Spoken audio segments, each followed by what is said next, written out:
슬레이트도 있어요. 다 시작하신다고요? 네. 지금. 네. 자, 안녕하세요. 기후위기에 대응하는 생존TV. 오늘 우리 왜 모였나요? 원래 와 하는 거 아니었어요? 다시 시작해요. 안녕하세요. 기후위기에 대응하는 생존TV. 오늘 시작합니다. 자, 소개부터 잠깐 하고 넘어가겠는데요. 소개 좀 해주세요. 네, 안녕하세요. 저는 수원에만 있는 수원의 환경을 위해서 노심초사하고 있는 수원환경운동센터의 홍은아라고 합니다. 반갑습니다. 안녕하세요. 저는 수원 지속가능 발전협의회 김가영 담당관입니다. 우리 오늘 왜 모였나요? 선생님 알고 계세요? 은경쌤은 왜 소개 안 하세요? 저요? 저는 사실 말할 게 별로 없는데 수원에 이사 온 지 4년 정도 됐고요. 이은경입니다. 가정주부입니다. 반갑습니다. 근데 오다 보니까 선생님 네네. 여기가 환경운동센터 오늘 여기에 촬영하러 왔는데 네네. 주택가에 있더라고요. 네, 저희가 여기 작년에 이사를 왔는데 요 앞에 이제 약간 그 동네의 중심이라고 할까? 다 이제 대문들이 마주보고 있는 그런 곳이 있는데 쓰레기가 엄청나게 특히 주말이나 명절이 지나면 엄청나게 쌓이는 거예요. 이게 동네에 와보니까 이렇게 쌓여 있어. 도대체 아니 왜 여기 버리지? 그런 생각이 처음에 들었고 왜 이렇게 버리지? 왜냐하면 종량제 봉투에 넣은 것도 아니고 그리고 분리배출한 것 같아 보이지도 않는 쓰레기들이 막 있어요. 그리고 왜 낮에 이렇게 쓰레기가 쌓여 있지? 그래서 왜 그럴까 하다가 그러면 수원시에서 이런 거를 좀 조율해주는 정책은 없나라고 해서 이제 조례를 막 찾아봤죠. 그랬더니 청소 자원과 관련된 조례가 한 막 10개 이상 있는데 그 중에 이제 요거 해당되는 게 한 3가지 정도 나오더라고요. 그래서 수원시 자원과 재활용 촉진에 관한 조례라던가 그리고 폐기물 관리에 관한 조례 그리고 관리법 위반자에 대한 그런 조례까지 있는데 거기 보니까 어디에 버려야 하는지 언제 버려야 하는지 어떻게 버려야 하는지에 대한 그 규정들이 나와 있어요. 그리고 이것을 잘못 버렸을 때는 단속을 할 수 있는데 그걸 참 어렵게 해놨어요. 어떻게 해놨냐면 위반 확인서 그리고 증거 증거? 네, 근데 일반 사람들이 사실 그거 하기 어렵거든요. 그쵸. 그래서 어떻게 하면 좋을까 하다가 처음에 이제 행정의 힘을 좀 빌리자라고 해서 이제 제안을 드렸더니 여기 앞에 CCTV 쓰레기 이제 단속하는 CCTV를 설치해 주셨어요. 그런데 전혀 무용지물이에요. 가까이 가면 소리는 나는데 소리가 나는데도 툭 던지고 가시는 거예요. 그래서 안 되겠다 싶어서 다시 한번 말씀드렸더니 이제 오시다 보셨겠지만 여기는 쓰레기 버리는 장소가 아니고 배출을 하려면 이렇게 배출하세요라고 이제 안내판을 붙여주셨어요. 사실 근데 그런 데도 마찬가지더라고요. 이 쓰레기 문제는 우리 누구나의 문제인 것 같아요. 그래서 저희 수원시 2030 지속가능 발전 목표에 보면 6번 목표가 지속가능한 소비와 생산이라고 하는 목표를 다루고 있거든요. 그래서 우리가 이제 어떻게 해야지 지속가능하게 소비하고 생산할 수 있는지 그래서 지속가능한 사회를 어떻게 만들 수 있는지를 오늘 좀 중점적으로 얘기를 나눠볼 것 같아요. 정말 쓰레기가 얼만큼 되길래 자꾸 쓰레기가 많다고 하는지 이 두 분 중에 누가 선생님 얘기해 주시죠. 제가 네, 쓰레기 자료를 준비를 좀 해봤는데요. 네네. 그러니까 저희가 기본적으로 우리는 쓰레기라고 하는 용어는 사실 법적인 용어가 아니에요. 네. 법적인 용어로는 폐기물이라는 용어를 네, 쓰거든요. 맞아요. 그래서 폐기물이라는 용어 아래에는 생활 폐기물이 있고 산업 폐기물이 있어요. 근데 그 중에서 우리가 만들어내는 쓰레기들은 생활 폐기물입니다. 근데 우리가 2019년에 생활 폐기물을 얼마큼 만들었냐면 57,961톤 하루에 1인당 만들어내는 쓰레기 양이 1.09kg.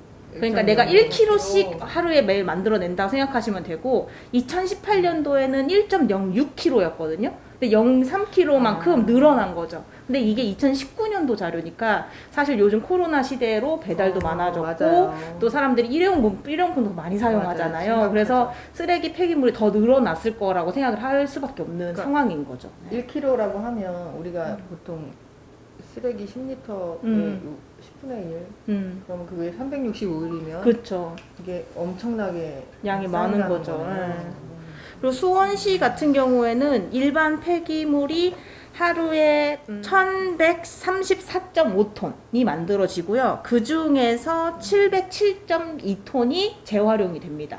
2018년 기준으로 62.3% 정도가 재활용된다고 해요. 그러니까 생각해보면 재활용이 많이 되는 것 같은 느낌이기도 한데, 그거는 수거인 거죠. 그렇죠. 그게 수거율이 그렇다는 수거 거고. 우리 수거된 배출 쓰레기 양 중에서 그건 양이고 따로 별개로 그거 자료를 모집을 하고 그리고 재활용으로 분리 배출한 수거 양이 얼만큼인 거지까지 이것이 정말로 자원이 재활용됐느냐의 비율은 아닌 그럼 거죠. 저는 네. 일반 쓰레기 말고 생활에서 뭐 장을 본다거나 뭐 어디서 어쨌든 물건을 사용하게 되면은 재활용 분리 배출을 해야 되는 물건들이 생기거든요. 그렇죠. 그것들 이제 분리 배출을 사실은 매일 하게 돼요.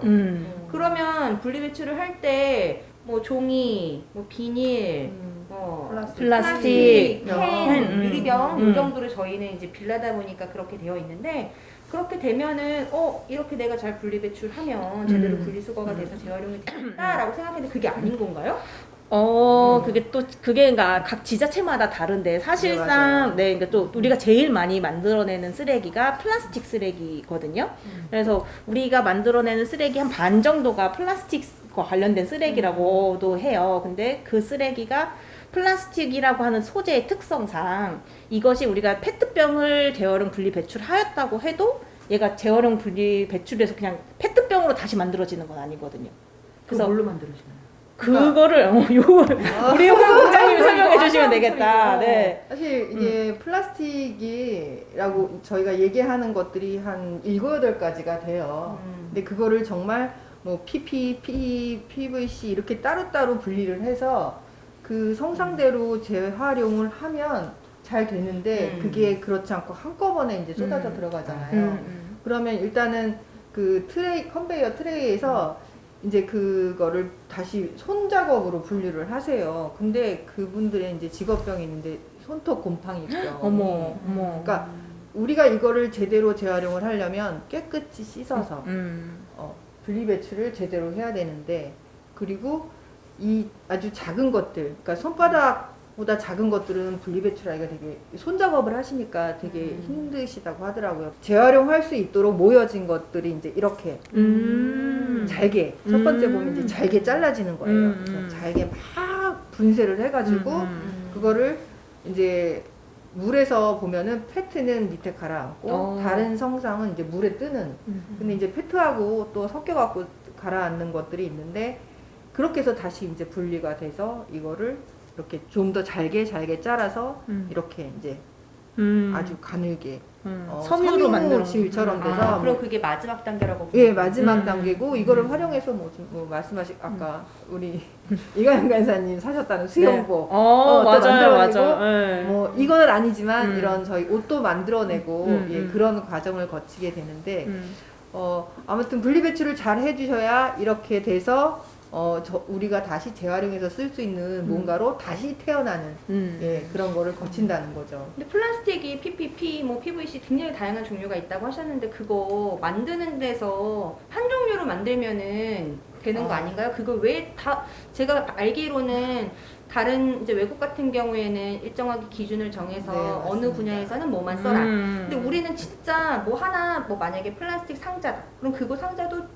나오는 데마다 종류가 다 다르거든요. 맞아요. 왜 그런 거예요? 그러니까 그게 규제가 아직 없는 것 같아요. 그렇게 그러니까 지금 만들어내는 생산자들이 이 책임이 이거를 그냥 분리 배출하고 재활용으로 넘겨주기까지만 하면은 이 생산자의 책임이 끝난다고 생각하지, 제작 과정부터 이것이 이제 어떻게 재활용되고 분리 배출하는 것까지는 폐기 부분까지는 별로 많이 신경을 안 쓰는 것 같아요. 근데 요즘은 이렇게 플라스틱 쓰레기가 특히 뭐 되게 많이 문제가 되면서 정부에서도 그렇고 기업에서도 그렇고 이게 좀 더 재활용되기 쉽도록 그래서 이게 지속 가능하게 이용될 수 있도록 이런 법을 만들고 있고 제도도 생기고 있는 추세라고 합니다. 기업과 정부의 이런 이렇게 변화하는 그런 제도를 계속 촉구하고 요구해야 되겠죠. 되게 시급한 거 아니에요? 와 정말 시급하죠. 그렇죠. 네. 저희 사실은 뭐 얼마 전에 그런 기사도 나왔잖아요. 햇반통 열심히 맞아. 씻어 네네네. 배출했는데 네.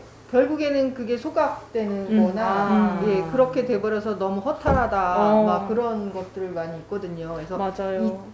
어떤 재질을 단순화시키는 것 그래서 재활용이 더 용이하게 하는 것은 정말 아주 절실하게 필요한 것 같아요. 근데 저희가 플라스틱이면 플라스틱 딱 눈에 보이니까 알고 있는데 뭐 다른 것들 있잖아요. 어떻게 버려야 될지 도저히 모르겠는 것들 있거든요. 아, 이런 거는 선생님 어떻게 버려야 되는 거예요?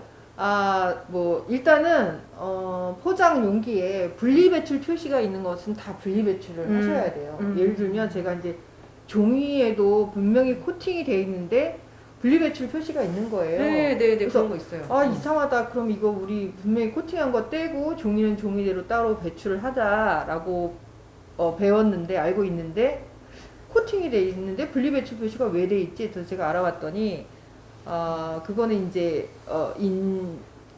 신고제라고 하더라고요. 그래서 그냥 버리면 이게 아까처럼 물에 불려가지고 비닐은 떠서 비닐은 이렇게 걷어낼 수 있고 종이만 쓸 수 있어서 만약에 분리배출이 안 되는 것이 그렇게 표시가 돼 있다라고 하면은 저희가 안타깝지만 저희가 그거를 기업이나 정부에다가 강력하게 요구하는 것이 필요하다고 하고요.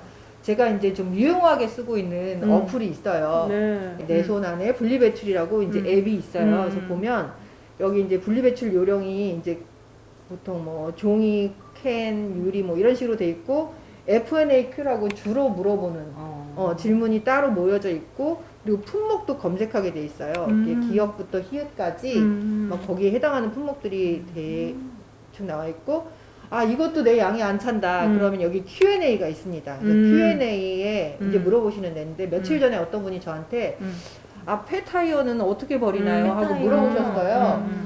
그래서 이게 고무는 기본적으로 재활용이 안 된다고 하더라고요. 그게 이제 그것만 취급하는 업체에 따로 모아서 하면 좋은데 그 시스템이 뭐 정비되어 있지 않기 때문에 가정에서 나오는 그런 타이어, 그러니까 타이어가 이제 자전거 타이어도 있고 하니까 나올 수 있죠. 양을 좀 줄이고 싶다라고 하면 잘라서 버리셔야 되고. 자르기 그래서 힘들 것 여기 같아요. 쳐봤더니 여기는 바로 그냥 종량제 봉투에 봉투에 버리라고. 이렇게 써 있더라고요. 그러면 가서 태워지는데 태우면 또 거기 그렇죠. 그렇죠. 고무 태울 때 냄새 정말 엄청나게 나오고 환경 호르몬 엄청 발생되는데 사실 모든 쓰레기가 다 그렇죠. 그러면 비닐 같은 경우에도 버릴 때 더러운 비닐은 씻어도 그 안에 물이 밴 게 안 없어지면 일반 쓰레기에 버리라고 되어 있잖아요. 그러면 일반 쓰레기 배출하면 그게 또 태워지게 되는 거죠. 그렇죠. 그렇죠. 그래서 요즘에 수원에서는 아예 이 쓰레기에 일반 쓰레기 봉투로 버리는 거 있잖아요. 그걸 조사를 하는 거예요. 조사를 해서 맞아요. 그 속에 재활용품이 5% 이상 들었는지, 뭐 플라스틱 페트병이나 네. 유리나 이런 캔이나 이런 것이 들었는지, 비닐이 다량 들어있는지 이런 걸 또 검사를 음식물. 해서 그 검사를 해서 너무 이게 여러 번 적발이 되면 그 동 자체의 쓰레기를 수거해가지 않겠다는 거예요. 네, 그래서 그렇게 해서 일반 쓰레기를 그러니까 분리배출을 좀 더 잘 하게 하고 일반 쓰레기는 좀 줄이자라고 하는 그런 정책을 시행을 한다고 하더라고요. 그런데 일반 쓰레기 안에 음식물 쓰레기가 섞이면 왜 안 되는 건가요? 그게 음식물 쓰레기가 별도로 어쨌든 관리가 필요한 건데, 그러니까 이게 약간 오염이 되게 심하게 되잖아요. 그래서 얘기를 들어보니까 근데 음식물 쓰레기라고 생각해보면 다 우리 계란 껍질 이런 것도 다 음식물 쓰레기를 근데 계란 껍질은 생각하는데 일반 쓰레기 맞아요, 일반 쓰레기잖아요. 양파 껍질, 계란 껍질 맞아요. 다. 그래서 좀 이 습기가 좀 제거된, 그래서 마른 것들은 일반 쓰레기로 되는데 습기가 너무 많으면 이게 터질 수도 있고 이게 관리하기가 되게 어렵잖아요. 그래서 그리고 별도로 이제 관리하는 것 같아요. 종량제 봉투에 들어가 있는 것은 저희가 소각을 하잖아요. 근데 습기가 너무 많으면 그러니까 얘가 이제 고온에서 이거를 다 태워버리는데 어느 정도 습기는 필요한데 그게 또 너무 많으면 이 열을 계속 더 내야 되니까 에너지가 더 많이 들어가기도 하고 만약에 매립을 할 경우에는 침출수가 많이 맞아. 발생해서 더 오염이 많이 되기도 하고 그런 상황이 발생되는 거죠. 더 이상 묻을 데도 없다고 들어요. 맞아요. 사실 그건 사실입니다. 인천에서 이제 안 돼라고 어. 했고 또 이제 그거 이제 매립지 대상을 이제 공모를 했는데 아직도 안 정해졌죠. 곳이 없다고 하더라고요. 세상에 어디서 우리한테 쓰레기를 주십시오라고 하겠어요. 그렇죠. 그러니까 제가 신- 봐서는 진짜 줄이는 것밖에 답이 없는 것 같은데 맞아요. 쓰레기를 맞아요. 그래서 아무리 제로 해도 웨이스트 개념이 나온 거죠. 제로 웨이스트 네. 제로 웨이스트가 뭐예요? 선생님 제로 웨이스트